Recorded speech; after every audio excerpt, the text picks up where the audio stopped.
នេះជារឿងរ៉ាវគូស្នេហ៍មួយគូដែលបានឆ្លុះបញ្ចាំងពីភក្តីស្នេហ៍ដែលទទួលបានពរជ័យពីមាតាបិតាចាស់ទុំទាំងសងខាងតាមប្រពៃណីខ្មែរ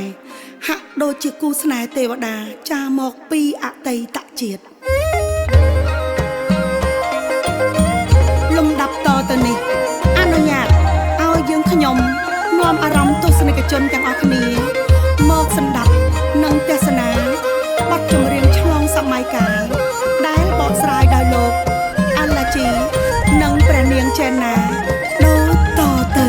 ចង់ឃើញញញឹមរាល់ថ្ងៃចង់ឃើញសប្បាយ all day ចង់ឲ្យបានជាប់ all night How you feel alright okay សង្ឃឹមថាអូនយល់ពីអារម្មណ៍បង Girl you got me single love song ចង់ឲ្យស្ដាប់បទនេះដល់រយលីនដងស្នេហ៍យើងភ្លើងបៃតងចង់ឃើញញញឹមរាល់ថ្ងៃចង់ឃើញសប្បាយ all day ចង់ឲ្យបានជាប់ all night How you feel alright okay សង្ឃឹមថាអូនយល់ពីអារម្មណ៍បង Girl you got me single love song ចង់ឲ្យស្ដាប់បទនេះដល់រយលីនដងស្នេហ៍យើងភ្លើងបៃតងឃើញឈុនណាពីពីអូនប្រាប់ថាចង់បែបវាយ៉ាងខ្លាំងចាំមកបំពេញបំណងមកឲ្យគេចោលទាំងម៉ាលកាំងប្រែនូតាមមិនរិញចាំងពលឺជប់ភ្នែកបងចង់ស្វាំងចូលរបស់មកដល់ពួកយើងក៏កាន់តែមានកម្លាំងកាន់តែបងយើងឆ្លងជីវិតគូពួកយើងមកសច្ចាតស៊ូចូលដល់ម៉ាំងប៉ាមិនចាំយូរលោកមេបាព្រូសន្យាថាអូនដូចកែវនេះតាធ្លាប់តែជាបុរសមិនបានការពេលនេះយល់អត្ថន័យក្តីស្នេហានេះគឺជានិស្ស័យជាក្តីសុបិនថ្ងៃនេះលៀបត្រដាងពិធីមង្គលយើងស្លៀកក្បិន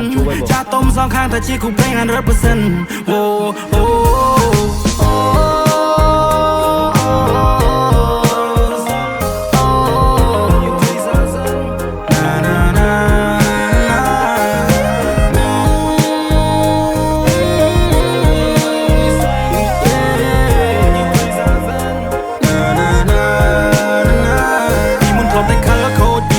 ខ្ជិលនៅពេលបានជួបព្រះនាងតូចបងដូរគំនិតដ៏ឆាកំរិលមានអារម្មណ៍ថាយើងទប់ស្គាល់គ្នាពីម្សិលថ្ងៃនេះបងនឹកដៃជីវ៉ាដើរទៅចូលតាស៊ីវិលផ្ទឹមក្បែរនាងចម្រៀងបនបាយខុនចងដៃភ្លេងខ្មែរប្រគំជូនពកគូស្នេហ៍ថ្មីចាំងទុំដឹងលឺញៀនមិនធ្វើសាស័យថ្ងៃយើងចូលរងជ័យមកស្មនដល់ថ្ងៃខ្សែមិនចង់ឲ្យអូនភ័យខ្លាចមិនចង់ឲ្យអូនភ័យព្រួយបងគឺជាមេគ្រួសារពេលនេះមានតែអូនមួយយល់ពីទំនួលខុងត្រូវព្រួយបងមានប្រពន្ធហើយធ្វើការងារផ្ទាំងអស់កម្លាំងមកឲ្យយកស្មាបងកើយព្រៀបដូចជាខ្នើយជាងបំពេនោះឡ